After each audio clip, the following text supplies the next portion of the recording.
नमस्कार विद्यार्थी मित्रों, आपका हमारे YouTube चैनल पर स्वागत है। अभी तक आपने हमारा चैनल सब्सक्राइब नहीं किया तो नीचे जाकर सब्सक्राइब कर दीजिए और बेल आइकन दबाना भूलें नहीं। मित्रों, आज हम बात करेंगे चैप्टर नंबर 5 समांतर श्रेणियां। समांतर श्रेणी यानी क्या? तो समांतर श्रेणी यानी कि एक अनुक्रम जिसमें प्रत्येक पद का अगले पद से निश्चित अंतर होता है, उसे समांतर अनुक्रम या समांतर श्रेणी कहा जाता है। अब अनुक्रम यानी क्या? तो अनुक्रम यानी कि आप सब लोग जानते हैं कि संख्याओं का एक समुच्चय यानी कि समूह को किसी नियम द्वारा निश्चित क्रम में व्यवस्थित होता है, उसे अनुक्रम कहा जाता है। जैसे कि ये भुट्टा है तो भुट्टे के एक लाइन देखो तो एक के पीछे एक जैसे क्रम में है तो उसे अनुक्रम कहते हैं। और उसी तरह ट्रेन के डब्बे एक के पीछे एक होते हैं, वो भी अनुक्रम में होते हैं। तो अनुक्रम आपको समझ में आएगा। तो उसी अनुक्रम में हो और समान डिस्टेंस, जैसे ये श्रेणी है तो उसके समान डिस्टेंस है, उसे बोलते हैं समांतर श्रेणियां। समांतर श्रेणियों को अंग्रेजी में अरिथमेटिक प्रोग्रेशन कहा जाता है। इसे शॉर्ट में एपी के द्वारा भी दर्शाया जाता है। तो हम कुछ समांतर श्रेणियों के उदाहरण देखेंगे जिससे आपको ज्यादा समझ में आएगी। तो समांतर श्रेणियों के कुछ उदाहरण मैंने यहाँ पे दिए। तो आप समांतर श्रेणी की परिभाषा क्या थी कि निश्चित क्रम से और निश्चित अंतर से जा रहा उसे हम समांतर श्रेणी कहते हैं। तो यहाँ पे देखो 1 2 3 4 ये निश्चित क्रम से जा रहा है और उसका डिस्टेंस यानी कि अंतर देखो, तो अंतर यानी कि डिस्टेंस ही हुआ, यानी कि d बराबर अंतर, d बराबर तो दूसरी संख्या में से पहली संख्या बात करो, 2 में से एक बात करो, क्या हुआ 1। उसी तरह तीसरी में से दूसरी बात करो, वो भी एक डिस्टेंस ही हुआ, तो वो डिस्टेंस क्या है 3 में से 2 बात करो तो वो भी 1 हो रहा है। उसी तरह चौथी में से तीसरी बात करो, वो भी डिस्टेंस ही होता है ना, तो वो 4 में से 3 गया, वो भी यानी कि यहाँ पे देखो समान डिस्टेंस से बढ़ रहा है, यानी कि समान अंतर से और क्रम में बढ़ रहा है, तो उसे हम समांतर श्रेणियां कहते हैं। उसी तरह 10 20 30 20 में से 10 गया, 10 ही बचता है, डिस्टेंस सेम है। 30 में से 20 गया, डिस्टेंस सेम है। उसी तरह 55 44 33 ये भी एक समांतर श्रेणी का उदाहरण है, क्योंकि देखो क्रम में जा रहा है और उसका 55 में से 44 गया, कितना रहा तो 11, 44 में से 33 11, फिर 2 4 6 8 2 का डिफरेंस है, ये भी एक समांतर श्रेणी का उदाहरण है। फिर 3 3 3 3, अब ये आप बोलोगे सर एक ही नंबर, लेकिन यहाँ पे देखो ये समांतर श्रेणी का ही उदाहरण, क्योंकि 3 में से 3 गया 0, 3 में से 3 गया 0, ये भी क्रम के अनुसार ही जा रहा है।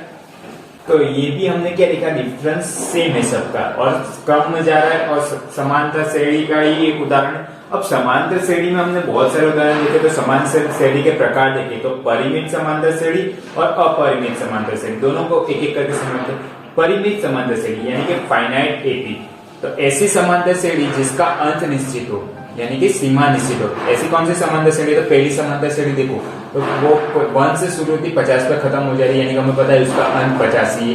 तो ये हो गई हमारी फाइनाइट एपी यानी कि अपरिमित समांतर श्रेणी। उसी तरह ये देखो 2 4 6 8 तो 32 पे खत्म हो रही, तो ये भी हमारी फाइनाइट एपी यानी कि परिमित समांतर श्रेणी हो जाएगी। उसी तरह जिसका अंत निश्चित न हो यानी कि अनंत तक जारी हो, उसको हम कहेंगे अपरिमित समांतर श्रेणी यानी कि इनफाइनाइट एपी। तो वैसे कौन कौन से? तो ये को देखो 10 20 30 40 अनंत तक जारी यानी कि उसका अंत हमें पता नहीं है, तो ये हो गई हमारी अपरिमित समांतर श्रेणी। उसी तरह ये देखो 55 44 33 22 ऐसे आगे तक जा रही है और उसका अंत हमें पता नहीं, तो वो हो गई हमारी अपरिमित समांतर श्रेणी।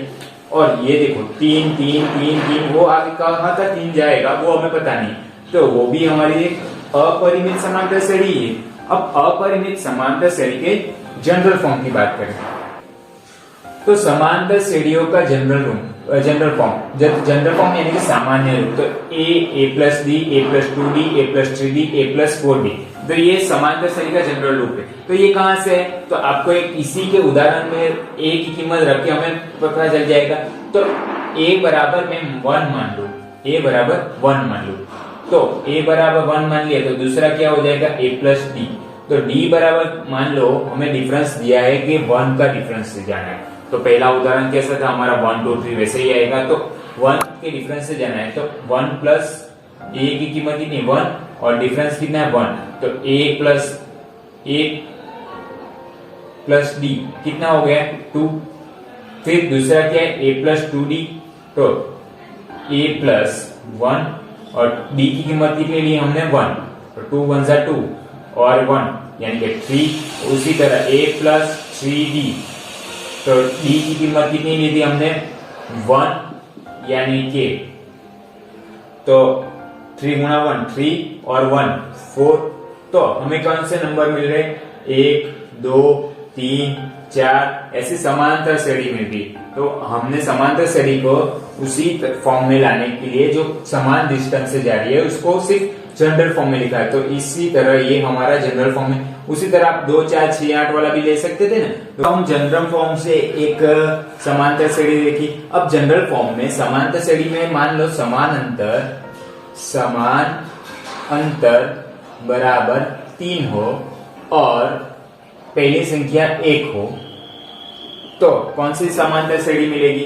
तो समान अंतर यानी कि डिस्टेंस हो गए, डिस्टेंस हमें मिल गया d, तो a1 क्या हो जाएगा a1 बराबर क्या है a, तो a यानी कि 1 ही हो गया क्योंकि पहली संख्या a1 है यानी कि पता ही हमें। फिर a2 क्या हो जाएगा a प्लस d यानी कि 1 प्लस 3 यानी कि 4 मिल गया।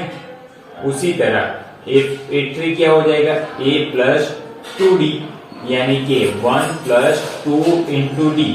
डी क्या है हमारा 3, तो 3 2 6 और 1 7। फिर a4 की बात करें तो a4 कितना हो जाएगा a प्लस 3d यानी कि 1 प्लस 2 3 है ना हमारा 3 और d कितना है 3, तो 3 3 9 और 1 10 यानी कि हमारी समांतर श्रेणी कैसी मिलेगी 1 4 7 10 ऐसे। तो इन लोग का डिफरेंस भी चेक कर लो, बराबर है 7 और 10 में से 7 गया 3, 4 में से 7 गया 7 में से 4 गया तो 5 6 7 यानी कि 3, 4 में से 1 गया 3 यानी कि समान अंतर आ रहा है। तो ये समांतर श्रेणी हो गई। तो समांतर श्रेणियों का जनरल फॉर्म यानी कि सामान्य रूप क्या होता है a plus D, a plus 2d, a plus 3d, a plus 4d ऐसे। तो हम समांतर श्रेणियों के सूत्र के बारे में अब बात करेंगे जो इस चैप्टर में हम यूज करेंगे। तो समांतर श्रेणी के 2 सूत्र के बारे में बात करेंगे। तो सूत्र की बात करें, जब आपको प्रश्न पूछा है कि नंबर ज्ञात कीजिए या एंड पद ज्ञात कीजिए क्या चौथा पद पांचवा पद, तो एंड पद के लिए हमारा सूत्र है an बराबर a plus n minus 1 into D. और फिर दूसरा सूत्र है हमारे पास एंड पदों का योग, यानी कि आपको बोला गया कि पहले 5 पदों का योग कीजिए 6 पदों का, किसका तो समांतर श्रेणी दी गई हो उसका, तो उसी के पद का योग करना है जो हमें पता नहीं है। तो हम ये सूत्र से योग कर सकते हैं कैसे, s बराबर n/2 इंटू काउंस में 2a plus n minus 1 into D counts खत्म। तो जहां पे d बराबर अंतर होता है समान अंतर जो डिफरेंस बोला गया ना हमें, और a बराबर प्रथम पद और n बराबर जो हमें संख्या ज्ञात करनी है वो, यहाँ पे जितनी संख्या का योग करना वो n हो जाएगा। तो हम कोई एक समांतर श्रेणी यानी कि एपी ले लेते हैं जिसका हमें ज्ञात करना हो। तो प्रश्न समझने के लिए हम एक एपी ले लेते, समांतर श्रेणी 1 4 जो लास्ट उदाहरण में हमने देखी 7 10 अभी के आगे के पेज में हमने देखी ना। अब इसी का हम प्रयोग करेंगे। मान लो तो ये सूत्र, तो एक प्रश्न पूछ ले तो ये समांतर श्रेणी का 10वां पद ज्ञात कीजिए या 10वां नंबर ज्ञात कीजिए, मैंने ऐसा प्रश्न पूछा। तो मैं क्या करूंगा, ये सूत्र का प्रयोग करूंगा। तो कौन सा पद लेना है a। अब n की जगह क्या ले गए हम, n बराबर हो गया हमारा कौन सा 10वां पद यानी कि 10 हो गया। अब बात करें d की यानी कि डिफरेंस समान अंतर, तो d क्या हो जाएगा हमारा इस समांतर श्रेणी का, तो समांतर श्रेणी में 4 माइनस 1, तो a2 माइनस a1 मैंने बोला था ना a2 माइनस a1, तो 4 में से 1 गया कितना हो गया 3। ये आप कोई भी पद ले सकते हो उसका डिफरेंस सेम ही आएगा। 10 में से 7 गया 3, 4 में से 7 गया, क्योंकि समांतर श्रेणी है समान डिफरेंस से ही हो गए। तो d की वैल्यू मिल गई हमारे 3। अब पद में रखते तो हमें कौन सा पद ज्ञात करना है, a 10वां पद, तो a 10 हो गए ए की जगह हमें प्रथम पद ए यानी कि प्रथम पद, तो ए बराबर हमारा 1 हो गए 1 प्लस n माइनस 1 n यानी कि हमें जो पद ज्ञात करना है, तो n बराबर 10 हो गया, 10 में से 1 गया इनटू d, d यानी कि हमारा समान डिफरेंस यानी कि हमारा 3, तो 1 प्लस 10 में से 1 गया कितना हो जाएगा 9 और इंटू 3, तो 9 और 3 27, 27 और 1 28, यानी कि इस समांतर श्रेणी का 10वां पद कौन सा हो जाएगा 28, यानी कि AP बराबर 1 4 7 10, ऐसे 10वां पद हमारा 28 हो जाएगा, यानी कि जो पद ज्ञात करना था A10 बराबर 28। अब यही समांतर श्रेणी को प्रयोग करके हम उसका पहले 10 पद 11 पद आपको ऐसे भी कर सकते हो।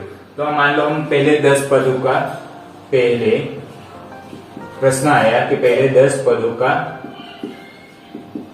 योग कीजिए, पहले 10 पदों का योग कीजिए, तो S बराबर, अब n क्या हो जाएगा, तो n बराबर 10 हो जाएगा। आप पहले 5 का भी कर सकते हो, 6 का भी कर सकते हो, तो n की वैल्यू चेंज होती रहेगी। तो हमारा अभी n बराबर 10 दिया, पहले 10 पद का कौन से, तो समांतर श्रेणी 1 4 7 कहां तक 28 है, क्योंकि 10वां पद 28 हमने ज्ञात किया, तो वहां तक हमें इन सभी का योग करना है।